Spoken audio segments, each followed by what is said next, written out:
Huyu binti anaitwa Hilda,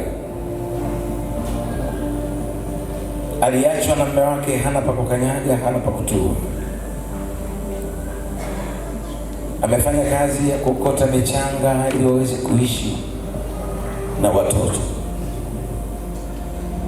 lakini nyumbani mwa Bwana hajaacha. Bwana afute madhaifu yako, na kwa kuwa umepita katika madhabahu hii na mwingine yeyote aliyeko hapa, nimewekea mfano Hilda.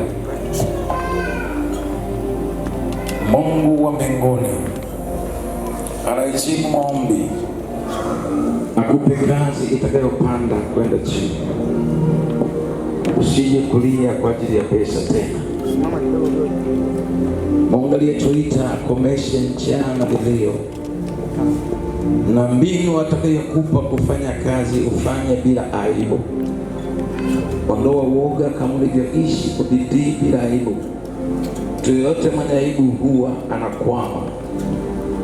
Fanya kazi yoyote angali nakupa pesa na kuwekeza pesa kidogo kidogo.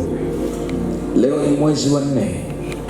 Ifikapo mwakani mwezi wa 4 uwe una pesa itakayoonekana inakutoa hapo ulipo na kwenda chini. Siku zote nimesema kwa jasho la uso